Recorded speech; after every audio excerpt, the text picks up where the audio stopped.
Good evening, I'm Tomas Guevara Calderon and this is the channel Rewriting the Reality. Subscribe now to remember who you are.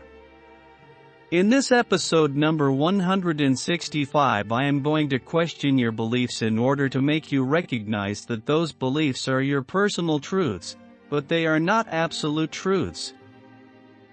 Let's start with the questioning. If I ask you who and what you are, the answer will probably be, I am Joseph, or Mary, and I am a human being. But that answer is not accurate. You are more than that. Now you are Joseph or Mary, but in the past, you were John or Magdalene. That is, the name is only one aspect of who you are. Being human is another aspect of who you are. I have been explaining that time is simultaneous. For this reason, some can see the past or the future according to our current beliefs, but the reality is that we all have this gift. For example, the famous phenomenon of déjà vu is something that we have all experienced, and this shows our ability to see the past or the future. Subjectively, we know that we are not alone in the universe. We know of the existence of extraterrestrials because that is another aspect of who we are, and those extraterrestrials identify themselves with another name each, just like we do. That is, we are those extraterrestrials. If I ask you where you come from, some people will say that aliens put us on this planet. That's another distorted belief. Others will say that an omnipotent, omniscient God created us, and this belief is just as distorted as the first one mentioned before. If I ask you what you are doing here, some will say that we are here to pay a debt, the supposed karma. Others will say that we are here to worship God and be saved. Others will say that we are here to learn, or that we are here to begin to ascend to other more evolved planes. All these answers are also quite distorted beliefs. We are here, as I explained in episode 59 in October 2023, to experience our creations. This reality is the most complete and diversified that exists. For many people it is very complicated, but it is not. But we have complicated it with our beliefs and with duplicity. By duplicity you must understand our ideas that this is good and that is bad, that this is true and that is not true, that the Bible is the truth, and nothing should be added to it, and yet each one interprets it according to his convenience. This shows that it is not a sacred book, but a book subject to individual interpretation. Within the universal consciousness, which is all that exists, which some call the source, others call all that exists, there are no higher or lower planes, there are no cosmic masters. What exists is that there is no separation between us. Obviously, each of us is unique. Other aspects of us that live in other times, or other dimensions, or other planets or other universes, are also unique and are creating their own reality. No one creates the reality of another person or another living being. Each of us creates our own reality. However, it is appropriate to explain that other people influence the way we create our reality, but this influence is, at the same time, a choice that we have chosen, that has not been imposed on us. We have only decided to accept that influence. If I asked you why you are sick, the answers would be, someone gave me that disease, if the disease were not contagious, which it is not. So, you would say that it is a genetic inheritance. These answers are also beliefs. If you analyze them carefully, you will understand that this contradicts your free will. The reality is that you create your diseases. You do it by retaining your energy. A very common way to retain our energy is frustration. When you're frustrated, it's because you don't see the options you have or the probabilities you're presenting yourself. If you are frustrated, you get angry. If you get angry, you affect the consciousness of your body. That is, you begin, as we usually say, to think with your liver and make decisions that you will later regret. When you don't express your opinion out of fear or because you are diplomatic, you also retain energy, and whenever you retain energy, you affect your body. That's why there is that saying we usually say, "You broke the glass of my patience." But you don't know what patience is. We usually confuse the term patience with tolerance, but these words are not synonymous. Patience is knowing how to accept the beliefs of others. Tolerance is not accepting the beliefs of others. We simply tolerate them, that is, we do not accept them. We simply recognize that others are wrong and that we don't care, but they are not. Their beliefs are their truths, as your beliefs are yours. Also, tolerance implies expectations. We are expecting that the others will change because we think they are wrong.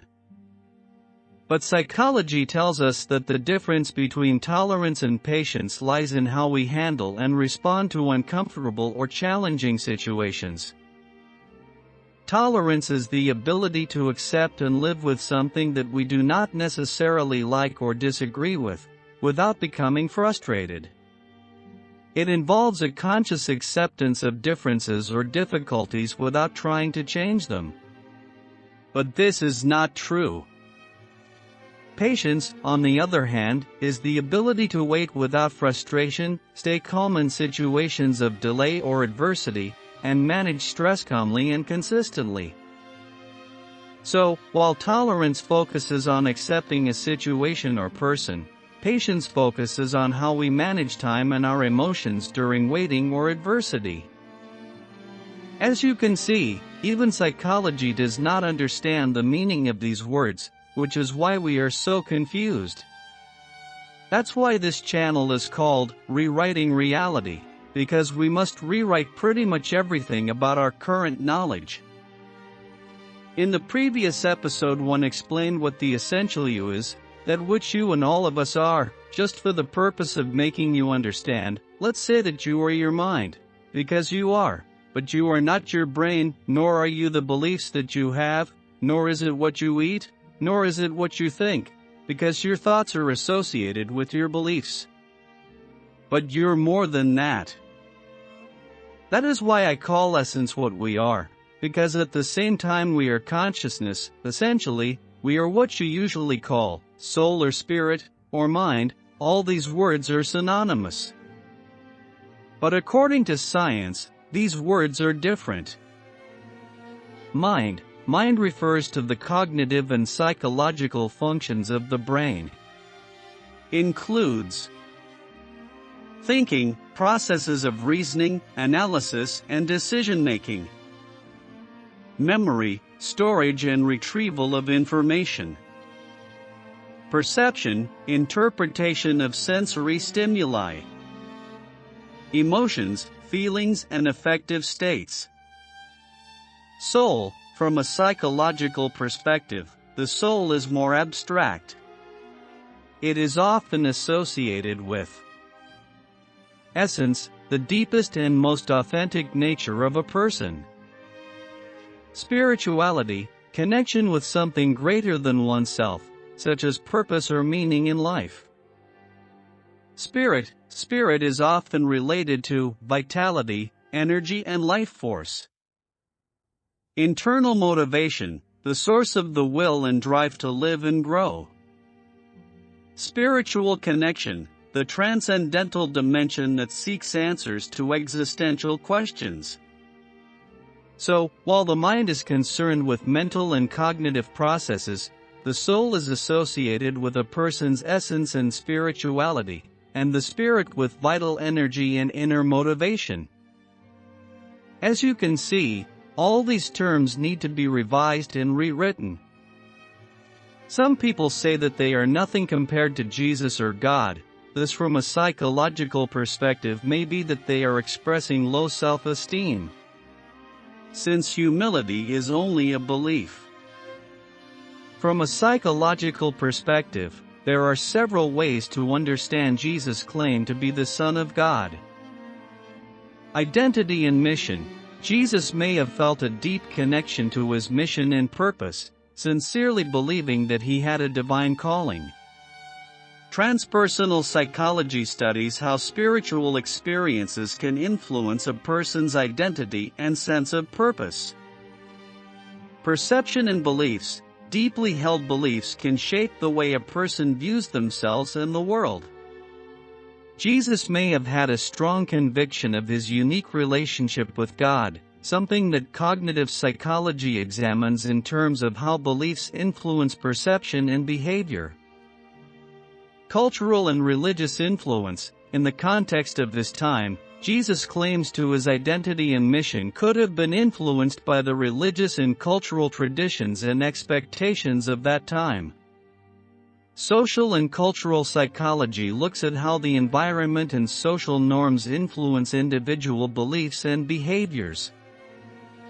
Moral and spiritual development. From the perspective of developmental psychology, Jesus' affirmation may reflect a high level of moral and spiritual development, where his identity and purpose were aligned with a transcendental sense of divine good and purpose.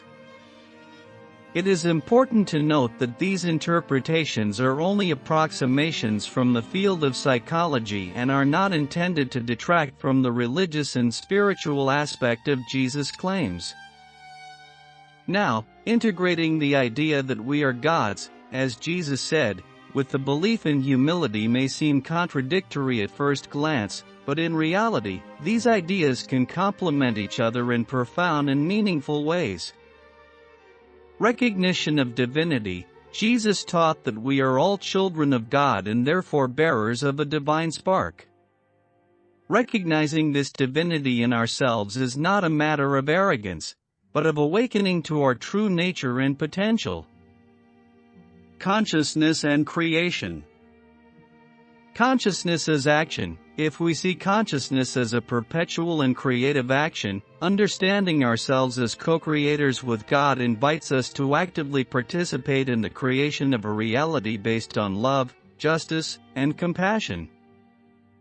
Humility in creation. Recognizing our capacity for creation, we can take a posture of humility, knowing that although we are powerful, we are also responsible and must use our abilities with wisdom and love. Humility as a recognition of interconnectedness. Divine interconnectedness. By seeing ourselves and others as integral parts of the universal consciousness, humility comes naturally. We understand that we are all part of a greater whole and that each of us has an important but not exclusive role.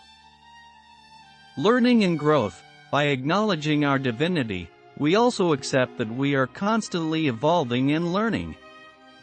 Humility allows us to keep an open mind and receptive to new experiences and lessons. Conclusion. Integrating these ideas leads us to a fuller and richer understanding of our nature as divine and humble beings. By embracing both perspectives, we can live with greater purpose, compassion, and wisdom, contributing positively to the world and to ourselves. This approach highlights that true greatness and divinity are found in the ability to love, serve, and grow humbly. Taking Jesus' words about our own capacity and divinity as a reminder of our inner potential is key.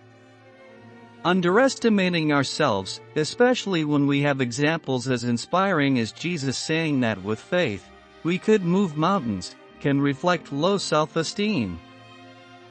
Instead of comparing ourselves unfavorably, we should seek to recognize and activate that divine potential in ourselves.